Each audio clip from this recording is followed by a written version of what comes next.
Hi, everybody. Welcome one, welcome all to the Leah Effect. I am your host, Charnelle, and we are back with another episode in the season of the Slept On. And not only is this another episode, this is the final episode of the season. Oh my gosh. We've come this far by faith, for real. The season of the Slept On featured and highlighted biblical figures who we forgot, some who were underdogs, others who were silent heroes, and some who were working behind the scenes to bring the whole production to life.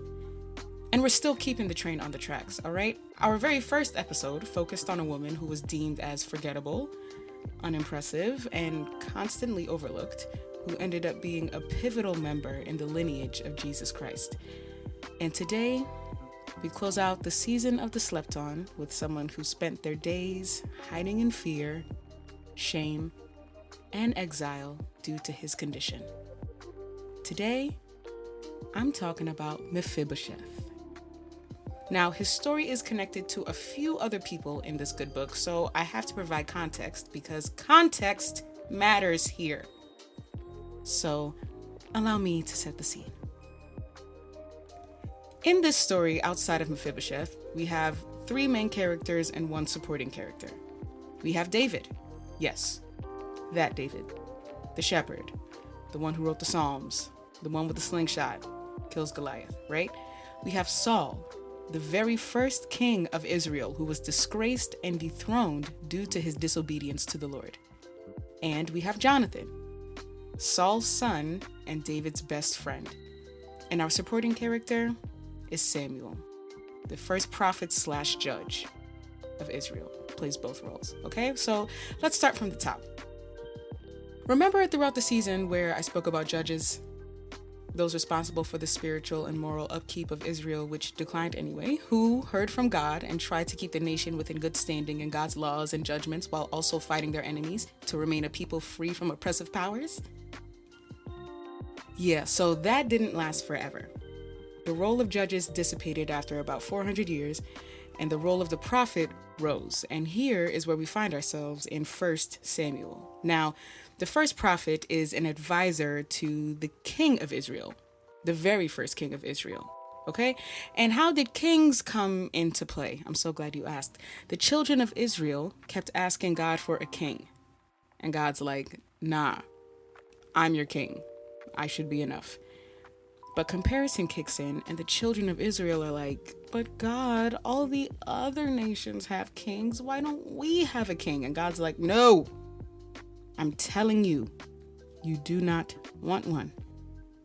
And Israel's like, but we do though. So God tells Samuel to tell the children of Israel, essentially, what will happen if they have a king for their nation. And Samuel says this: he will take your sons and appoint them to serve his own chariots and horses and run in front of his chariots. Running in front of chariots is crazy business. Secondly, he will appoint some for himself as commanders of thousands and of fifties, and others to plow his ground, to reap his harvest, and to make weapons of war and equipment for his chariots. And he will take your daughters to be perfumers, cooks, and bakers. And he will take the best of your fields and vineyards and olive groves and give them to his servants. And he'll take 1/10 of your grain and grape harvest and give it to his officials and servants. And he will take your men servants and maid servants and your best cows and donkeys and put them to his own use. And he will take 1/10 of your flocks, and you yourselves will become his slaves. And Israel was like, that sounds pretty good though, no? So enter Saul, coming to the town to find his father's lost donkeys. Hey. Whatever floats his boat, right? He's described in scripture as choice, as handsome, and tall. Apparently, that's what you need to be a king. And when we say tall, what do you mean by tall? Like, is he like 6'5"? We talking like Wembenyama height? Like, where are we at right now? No, he is a head's length above everyone else. Right. So God tells Samuel that Saul is to be appointed the king. So Samuel does just that. He anoints Saul, and the announcement is made to the people, and they shout and rejoice, "Long live the king!" And most of the Israelites are rejoicing and happy about this, right? Now, Saul is anointed king at the age of 30 and rules Israel for 42 years. And throughout this time, he fights many battles. And one of his biggest ops, the Philistines. And as a military leader, he fights alongside his son, Jonathan. And they really give all of his enemies the business. Continually. Okay, but throughout Saul's reign is also where his decline takes place. Now, I know we're still waiting for Mephibosheth to come to the picture. Just give me a second. It's going to make sense in a little bit. But one day, Samuel speaks to Saul and tells him, "The Lord sent me to anoint you as king over Israel," right?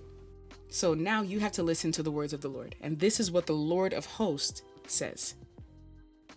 "I, the Lord of hosts, witnessed the Amalekites and what they did to the Israelites as they left Egypt. So now you, Saul, must go and attack the Amalekites and destroy everything that belongs to them. Do not spare anything, do not spare anyone, and you leave everything behind for destruction's sake." That is what Saul was told to do. Now, what do you think Saul did? Saul went to go and attack the Amalekites. He spares the life of the king of the Amalekites, takes out everybody else, but saves the best of sheep, the best cows, the fattest calves, juiciest lambs, best gold, best jewelry, best silver, best of everything. The best of everything the Amalekites had, Saul kept. When his instruction was to destroy everything. You see, now, peep how he didn't do everything God told him to do, and he thought he could get away with it because he did 65% of the assignment. Sidebar. Saul is the reason I learned what partial obedience is and how that still falls under the category of disobedience. Lord help us. And because of Saul's disobedience, the throne is ripped away from him. The Lord regrets his decision, and Samuel, his advisor, his friend, his confidant, his advocate, is devastated. Now, here's where David comes into the picture. Days after, Samuel is still mourning over Saul's loss of the throne. And the Lord rebukes Samuel and tells him, how long are you going to keep mourning over the thing that I rejected? It's done with Saul. So get up and go find the new king. I'll tell you where to go. Go to Bethlehem and go to this man named Jesse's house. So he goes to Jesse's house, finds David. It's a long, long, long story. Essentially, Jesse has 8 sons. Samuel goes to Jesse's house to anoint the king. Jesse says that he has only 7 sons to show Samuel. None of the 7 sons are equipped, ready, called, or anointed to be king. And Samuel's like, "Is there anyone else?" And Jesse's like, "Well, there's David in the back. He's tending sheep." Turns out David is the one that has to be anointed king because he was the one who was chosen to be king by God. Right? So we're now all caught up. And just to move within succession of the story, he's anointed as king for the first time at 15 years old. He fights the battle with Goliath, wins. He's then called to Saul's palace to play because he is a skilled musician. Love him down for that. Comes to Saul's palace to play the evil spirit that is disrupting Saul out of Saul, right? And that very day that he was called to play, Saul kept David in his palace. Now, remember, Saul has a son named Jonathan. David and Jonathan grew very close, okay? They're tight-knit. They're brothers at this point. Covenant partners, all right? The scripture says that Jonathan loved David as himself. And throughout David's time within the palace, as David is rising in the ranks and favor of the Israelite people, Saul begins to envy David. Saul tries to kill David. David flees the scene to save his own life. And Jonathan covers for David. Jonathan protects David. Jonathan helps David. And because Jonathan helps David, Saul puts a hit out on Jonathan. Yes, Shonda Rhimes can't write stories this well. I'm telling you, put out a hit on his own son. And in the meantime, while David is running away from Saul and hiding and fighting his own battles, he's writing psalms and songs and poems. Some are beautiful prayers asking for strength and salvation and honoring God in praise and worship. And others are essentially diss tracks. Nas level diss tracks, Kendrick Lamar level diss tracks. But over the course of 15 years, David finally takes the throne of Israel. Jonathan and Saul are killed in battle. And now we're in 2 Samuel. David is the newly appointed king, and the early chapters speaks of his triumphs and his battles and his victories. But in chapter 9, he is moved to ask this question. Is there anyone in the house of Saul whom I can show kindness to for Jonathan's sake? Now there was a servant from the house of Saul named Ziba, and Ziba knows all the info, okay? And informs David that Jonathan has a son named Mephibosheth, who was lame in both feet. Now, he wasn't always lame in both feet, So when word reached the palace that Saul and Jonathan had died in battle, anyone and everyone in the palace was facing imminent danger. Mephibosheth was a young boy, around 5 years old at the time when this happened. So his nurse, or his nanny in present day language, hurried to leave the premises. And in her rushing, she picked up Mephibosheth, ran, fell, and dropped him, causing him to live with this condition that he has and is known by. But at this time, years have gone by. Mephibosheth is living in a land called Lodabar. Now, Lodabar,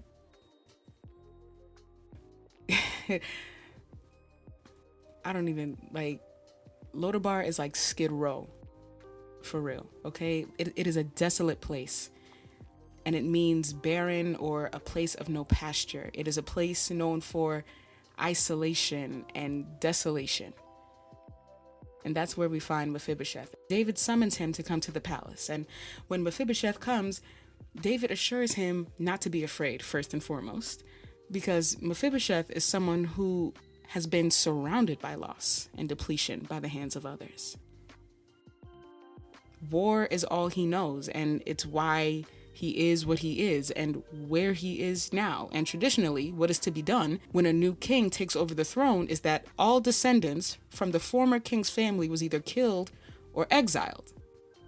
That way, any threat to the throne would be eliminated. So for Mephibosheth, who spent years in hiding, years in pain, years in desolation and isolation, is suddenly bid by the new king to come to the palace? Yeah. Antennas are going all the way up.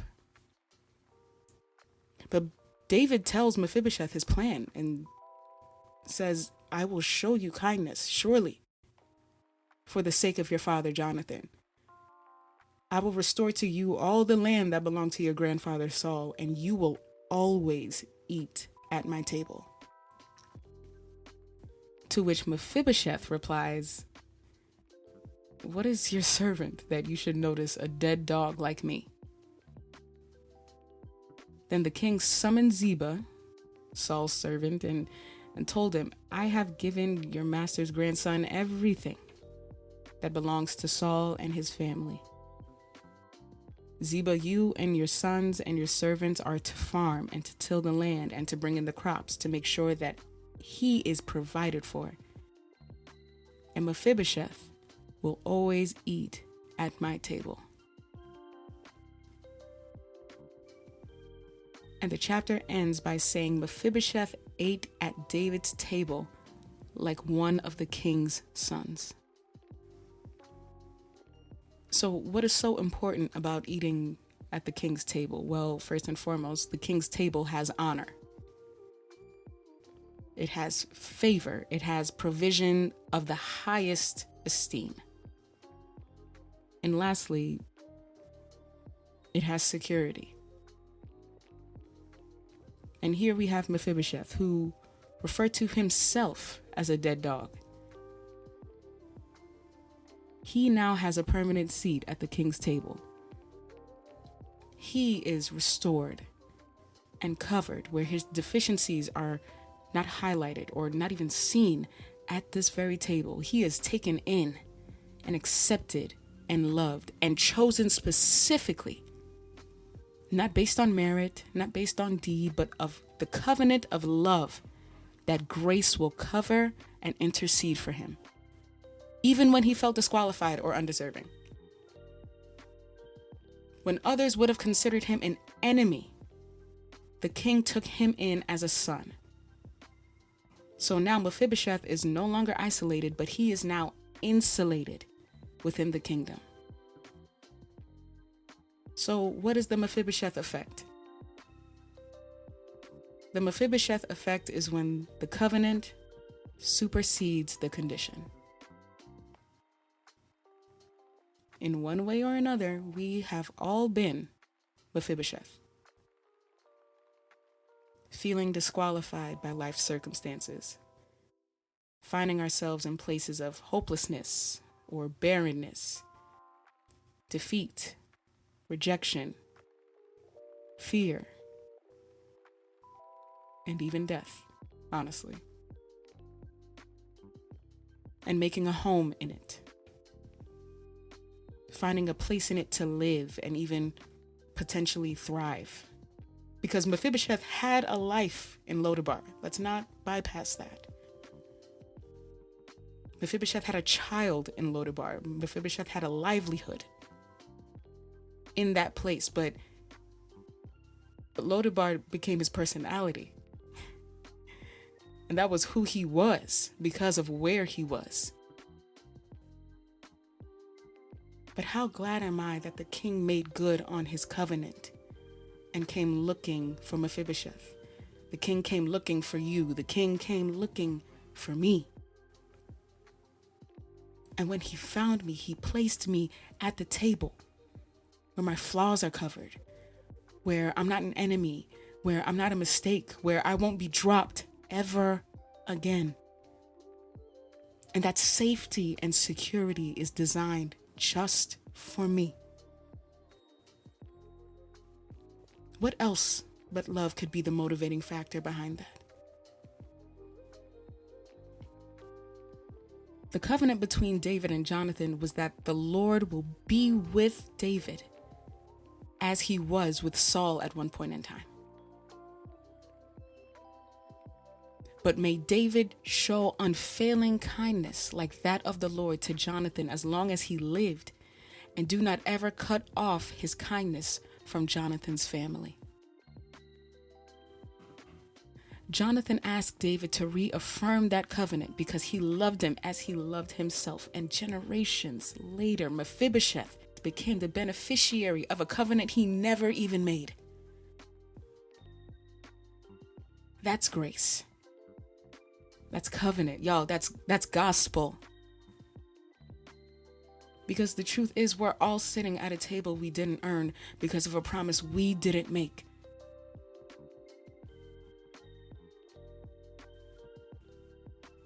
Jesus is our greater David. He came looking for us in our own Lodabar. He didn't wait for us to clean ourselves up or to prove our worth. He called us by name, brought us into his house, and gave us a permanent place at his table, not because of our condition, but because of his covenant. And maybe that is the greatest lesson of this entire season. God chooses the overlooked. God chooses the forgotten. He chooses the underestimated. He chooses the slept on. And if we've learned anything from Leah, Gideon, Shamgar, the Shunammite woman, Shiphrah and Puah, and now Mephibosheth, it's this: May we never confuse being overlooked by people with being forgotten by God. Because when God remembers you, that one moment of his favor can rewrite an entire lifetime of rejection and have his loving kindness bring us into wholeness. And that is the Mephibosheth effect.